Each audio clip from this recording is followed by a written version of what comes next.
Bonsoir tout le monde. En effet, je voulais que cette séance finale de ce colloque très réussi, organisé grâce aux efforts de notre ami Claude Yacoub dans l'association Ila Souria, d'essayer de voir des perspectives dans l'avenir qu'on espère tous proches, mais qui semblent pas si proches que ça. Il y a des gens qui croient qu'on est dans une impasse et d'autres qui pensent qu'on commence à trouver la sortie.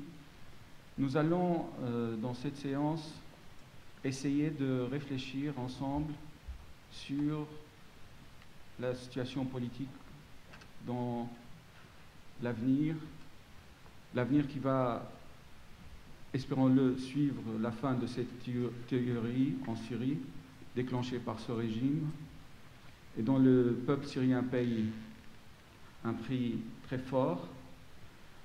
Nous allons essayer de comprendre la peur des uns et des autres sur des questions qui semblent être maintenant dominantes dans les médias, mais aussi dans la réflexion de certains, je veux dire, par rapport à la question des minorités, les communautés, les extrémistes, et tous les amalgames qui sont appliqués dans ce domaine-là.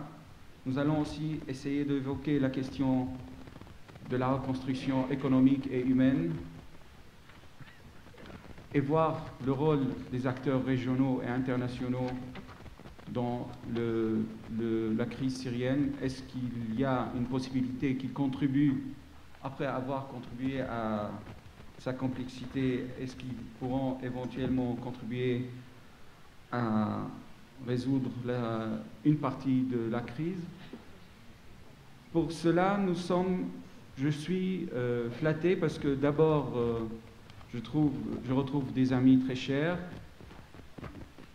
autour de cette table. Je préfère faire une présentation de tous les intervenants dès le début et après donner la parole à chacun d'entre eux. On commence par Thierry Boissière, qui est maître de conférence à l'Université de Lyon 2. Ensuite, il y a François Burgat, qui est professeur à Sciences Po Aix-en-Provence et directeur de recherche au CNRS. Et je vous avoue, c'était mon professeur, et j'en suis fier. Mais ce n'est pas pour question d'âge, hein, François, rassure-toi. Et aussi, après, il y a une intervention qu'on a voulu symbolique de notre cher ami, absent de la salle, mais qui est présent dans nos cœurs, Père Paolo. Cette intervention va être lue par Thierry Boissière. Et comme ça, on a laissé sa place, pas vide, elle est pleine d'émotion et d'espoir. Ensuite, Basma Kodmani, qui est directrice de l'initiative arabe de réforme. Pardon, avant Basma Kodmani, il y a Ziad Majed, professeur à l'Université américaine de Paris. Ensuite, Basma Kodmani. Et je me trompe encore une fois, désolé, parce que je lis le papier, mais moi j'ai changé l'ordre des choses dans ma tête. Alors, après le mot de Père Paolo, il y aura Leïla Vénial, maître de conférence à l'Université de Rennes.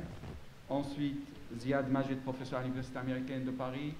Et on termine avec Basma Kodmani, directrice de l'initiative arabe de réforme.